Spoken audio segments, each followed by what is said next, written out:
Assalamualaikum warahmatullahi wabarakatuh. Perkenalkan, nama saya Agneta Putri Cahyati dengan NIM 14014221282 yang saya hormati dosen pengampu mata kuliah konsep dasar IPA Dr. Sri Sulistyorini MPD. Pada kesempatan kali ini saya akan mempresentasikan hasil belajar saya yang berjudul bunyi.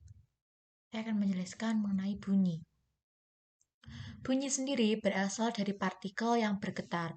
Jika suatu benda bergetar, partikel udara yang bersentuhan dengan benda tersebut ikut bergetar.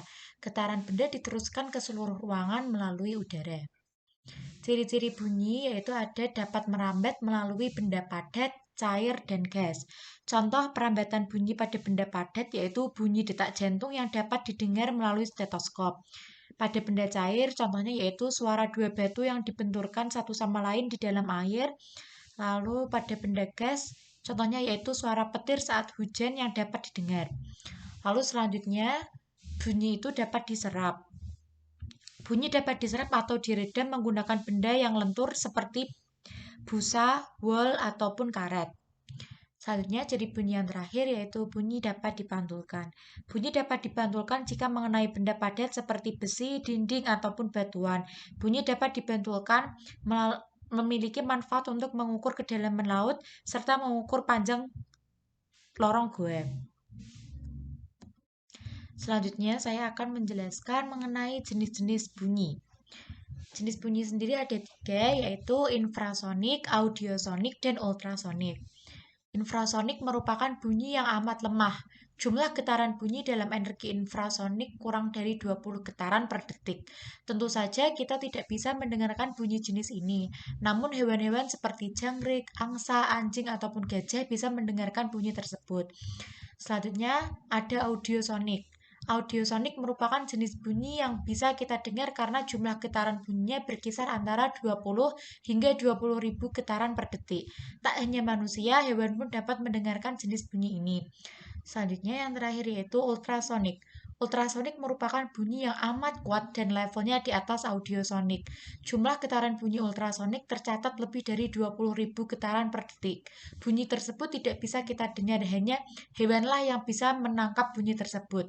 Misalnya kelelawar atau lumba-lumba. Selanjutnya saya akan menjelaskan mengenai sumber bunyi. Sumber bunyi itu bisa berasal dari seruling yang ditiup, saat kita bicara juga mengeluarkan bunyi, drum yang dipukul juga mengeluarkan bunyi, angklung yang digoyangkan, lonceng yang digoyangkan, gitar yang dipetik, dan lain-lain. Selanjutnya, bunyi juga memiliki manfaat. Sebenarnya apa sih manfaat bunyi? Manfaat bunyi sendiri yang pertama yaitu digunakan untuk USG. USG merupakan alat yang digunakan untuk mengamati perkembangan bayi di dalam rahim. Cara kerja USG tersebut adalah dengan memanfaatkan gelombang ultrasonik. Alat USG memancarkan gelombang ultrasonik ke rahim ibu hamil. Kemudian melacak perubahan frekuensi bunyi pantul dari jantung yang berdenyut serta darah yang mengalir. Selain itu, USG juga dimanfaatkan untuk mendeteksi pertumbuhan jaringan tumor, kondisi otak, dan sebagainya. Manfaat bunyi yang selanjutnya yaitu pengujian ultrasonik. Pengujian ultrasonik bisa kita jumpai dalam kehidupan sehari-hari, misalnya pada bidang industri yang memanfaatkan gelombang ultrasonik untuk proses homogenisasi susu. Selain itu, ultrasonik juga digunakan di bidang panganan, di bidang penanganan hama yang akan menimbulkan efek depresi pada tikus dan lipas atau kecoa. Selanjutnya ada terapi ultrasonik. Gelombang ultrasonik juga dimanfaatkan di bidang kedokteran yang digunakan untuk terapi. Hal itu dikenal dengan sebutan terapi ultrasonik. Jenis terapi tersebut digunakan untuk menghilangkan rasa sakit pada sendi dan juga otot. Selanjutnya manfaatnya yang selanjutnya yaitu sonar. Gelombang ultrasonik juga banyak digunakan pada sonar, misalnya pemanfaatan gelombang ultrasonik oleh kapal untuk menentukan kedalaman dasar laut. Cara kerja gelombang ini adalah dilakukan berdasarkan konsep pemantulan bunyi. Di bagian dasar kapal ada alat yang bisa mengubah energi listrik menjadi gelombang ultrasonik. Kemudian akan dipancarkan ke dasar laut. Gelombang bunyi yang berasal dari gelombang ultrasonik tersebut lantas akan merambat lurus sampai mengenai dasar laut.